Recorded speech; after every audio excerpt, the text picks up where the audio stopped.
In February 2012 at Richford Gate Surgery, where I was assessed and sectioned on that day, it said I was sectioned because I was very guarded and suspicious.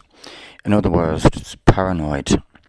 When I was actually in the ambulance and I asked the senior social worker why I was being sectioned, she said to me I was being sectioned because they made the decision that I was disagreeable with my care. In other words, they asked me a question: are you disagreeable with any future decision we were about to make when the assessment was over? And I said, no, I'm not disagreeable.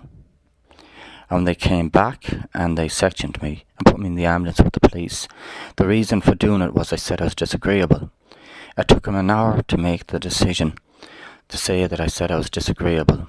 But they asked that question just before leaving, and if I had answered I was disagreeable, I'd have been sectioned instantly instead of it taking an hour to make that decision and section me.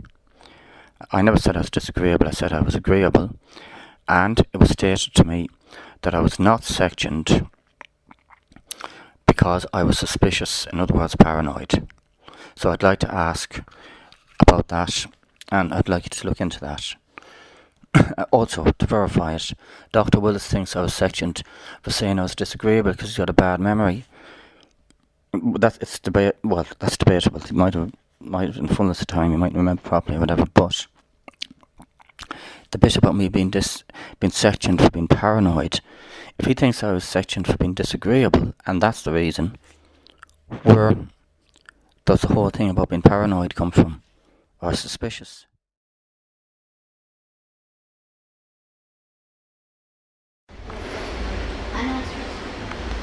My legal case in amateur format, in absence of legal aid. It's the absence of legal aid that's causing them to break the law, not the amount of legal protection I have.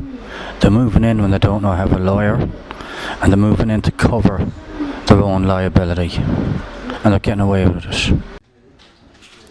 On point number 2, on the diagnosis, there were 2 admissions that year. On the first admission, what was the diagnosis?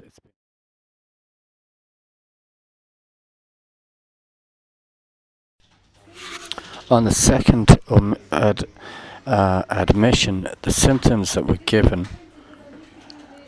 how were these similar to the side effects of the medication? And if they were similar, is a second diagnosis because of that valid?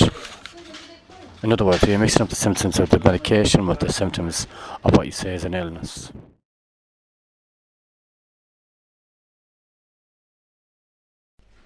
On the second admission, it says it thought of might have met the criteria on A. What's it called? The International Classification of Diseases. A, thought echo, and E, hallucinatory voices, and F, presence of formal thought disorder. Might. There's no difference between might and did. You get a decision made on something that has actually happened. Might is supposing. Actuality is different. How can assessments be made on might or possible when a definite outcome is required?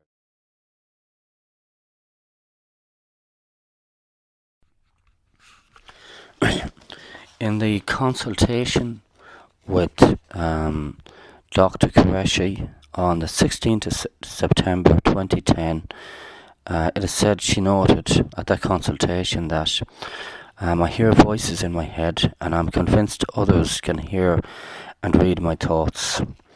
Now at that particular consultation,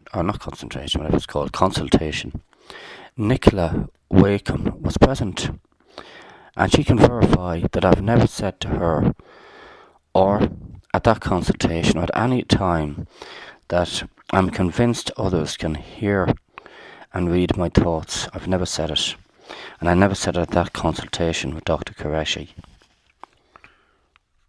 because she.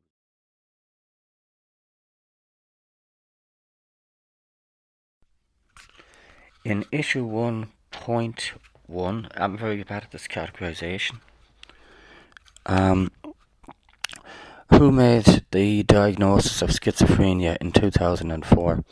Well, on that particular point, you haven't answered and said who made the diagnosis of schizophrenia in 2004, either on the first admission or maybe the second, but definitely you haven't said who made the diagnosis of schizophrenia in 2004. Why was that answer omitted?